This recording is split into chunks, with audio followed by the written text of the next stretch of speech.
Biden cancels $5.8 billion in student loan debt for the disabled. So let's get right into the story. Because no matter what, the student loan crisis is a crisis, first and foremost.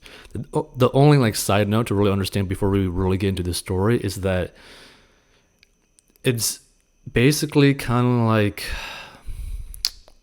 a disappointment because you're still giving out loans. So forgiving loans doesn't really do much if you're going to continue to give out student loans. So just keep that in mind, right? So President Joe Biden will cancel more than $5.8 billion in federal student loan debt for over 323,000 borrowers with permanent disabilities in the single largest cancellation of debt in his presidency, the Department of Education announced on Thursday.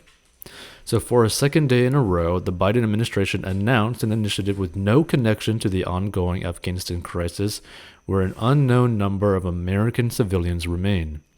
And on Wednesday, the president pushed for COVID-19 vaccines and rallied against anti-maskers while refusing to answer questions about the situation in Afghanistan. So the debt cancellation is for those with total or permanent disabilities, or TPD. The DOE said it will continue to stop asking borrowers with TPD information on their earnings to qualify for loan cancellation. Even after the pandemic, it will pursue the elimination of the 3-year monitoring period in which a borrower's loan can be unforgiven based on income.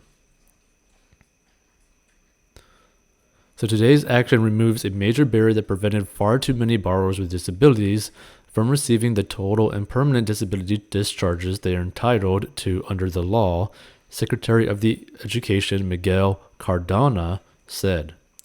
From day one, I've stressed that the Department of Education is a service agency. We serve students, educators, and families across the country to ensure that educational opportunity is available to all. We've heard loud and clear from borrowers with disabilities and advocates about the need for this change, and we are excited to follow through on it. This change reduces red tape with the aim of making processes as simple as possible for borrowers who need support. On August 6th, the DOE announced that it would extend its pause on student loan payments until January 2022. President Biden had extended the payment pause in August. So the Department of Education said that will be its final extension of the pause on the student loan repayment, interest, and collections, stating they feel it's a necessary move to allow borrowers more time to plan to begin repayments to avoid defaults and delinquency. So in Thursday's announcement, the DOE said that the cancellations will occur automatically for borrowers with TPD who have been identified through administrative data, ending a long application process previously required for loan forgiveness. So according to the DOE, the Trump administration had removed the application process in 2019, but only identified eligible TPD borrowers through data with the Department of Veterans Affairs. Their information will now also be matched through the Social Security Agency. So the Biden administration has so far approved approximately $8.7 billion in student loan forgiveness for roughly 455,000 borrowers. So basically what they're saying is that basically both Trump and Biden basically were wanting to do something like this, right? They basically both put things in place to try to do this, right? Because the thing is, it makes sense, right? If you have someone who is disabled, does it make sense for them to end up being forced to pay a federal student loan? Now, many people might have different views about that, but this was something that was already in place, right? It's just the process of going through it is, a pain in the butt, right?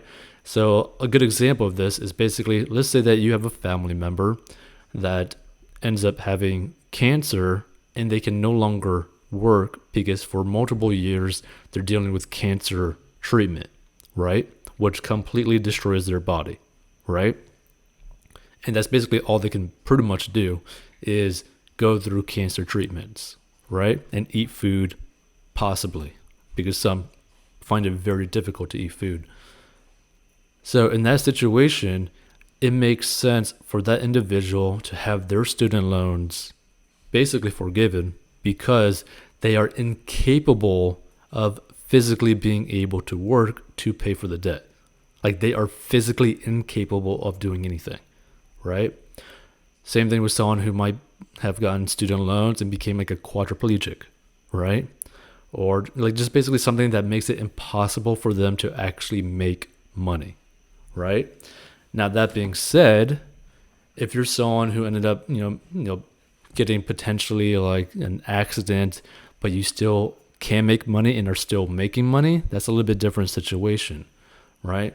But either way, if you are completely, like totally disabled, this is something that needed to happen, right? And it makes, again, perfect sense for something like this to happen. But you also got to understand too, right? They're doing this, which is good for totally disabled people, right? But they still haven't owned up to their promise to the people who basically said, hey, come work for us for basically, 10 years, right? Basically, give us your service for 10 years in either, lower income areas where you make far less money, right? So you're going to get paid for far less, or you're going to work a government job for far less for 10 years, right? And as long as you dot your I's and cross your T's for 10 years, we will forgive your student loans, right? That's like that 10-year government student loan forgiveness program, right? But there's hundreds of thousands of people that borrowed loans that went through that program, dotted their I's, crossed their T's, and still have not been approved for forgiveness, right? I believe only like 2,000 out of over 200,000 people that applied actually got forgiveness.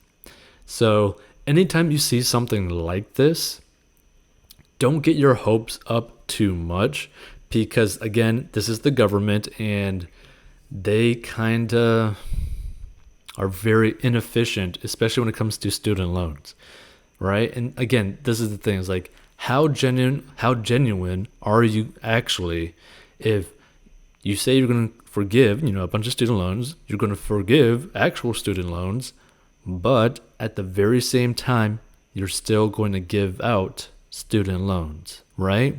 Like it doesn't actually solve the problem in the first place, right? To solve the problem in the first place, you have to not give out student loans. You could give out grants. You could give out, hey, just do this, and you could do it. You could even do something like, wage garnishment, right? For like 5 years after you get out of college, right? So if people end up not working a job, they don't end up paying. But if they work a job, they automatically have to pay, right? It just gets straight taken out of their paycheck, right? That's an option out there, right? Which is actually much better than a student loan program, right? Where you charge them interest and just basically hammer them with debt to the point where they might be like in $250,000 for like a worthless degree, right? Or they could be $250,000 when their original debt was only for like $50,000, right? But because of the interest and the compounding interest, they're basically screwed, right? So that's something to really understand about this student loan fiasco, is that like always like take everything when it comes to student loans and what's announced with a grain of salt. Don't rely on the government to pay off your debt. You have to take it by the reins. You got to take control of it. You got to take control of the steering wheel and be like, hey, no, I'm going to steer myself out of debt, right? The government is not going to save you from any situation, right? You could just see this from the whole Afghanistan situation, right? There's a high chance that there's going to be American citizens completely abandoned in Afghanistan, right? So if you have faith that the government is just going to help you and save you from your student loans that they gave to you, think twice about that, right? So just keep that in mind. By the way, if you need to get out of debt and actually have money in the bank, right? and start investing for your future. Go to 40inbox.com to learn the secret to mastering your money, because the only person that can save you from your situation is you, not the government.